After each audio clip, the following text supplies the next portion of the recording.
Live from the world's capital markets, here are the latest financial headlines brought to you by News Factory.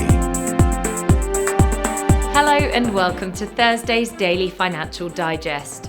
And here's what's making the headlines in the markets today. The Bitcoin dollar pair skyrocketed 2.8% in the last session. The ROC is giving a positive signal. The euro dollar pair made a minor upwards correction in the last session, rising 0.2%. The RSI's positive signal is in line with the overall technical analysis.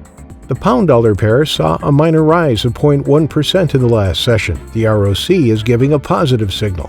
The Aussie rose 0.6% against the dollar in the last trading session. The stochastic indicator is giving a positive signal. And now let's hear what our chief analyst picked up for us today. Google is reportedly working on its own processors for Chrome OS-powered laptops and tablets.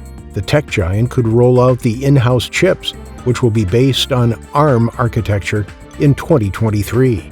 UK shares rose with mid-caps scaling a fresh high on the back of gains in industrial and consumer discretionary stocks, while investors awaited August factory activity data to gauge the pace of economic recovery.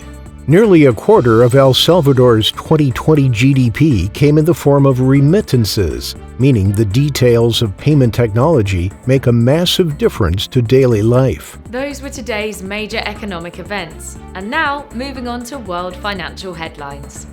The U.S. initial jobless claims will be released at 12:30 GMT. Japan's 10-year bond auction at 3:35 GMT. The Eurozone's producer price index at 900 GMT. Australia's imports will be released at 1:30 GMT. The U.S. unit labor costs at 12:30 GMT. Australia's trade balance at 1:30 GMT. We hope that you've enjoyed Thursday's Market Outlook. On behalf of all of us here, we wish you a productive trading day. Be sure to join us tomorrow morning for the latest news and events from the financial markets.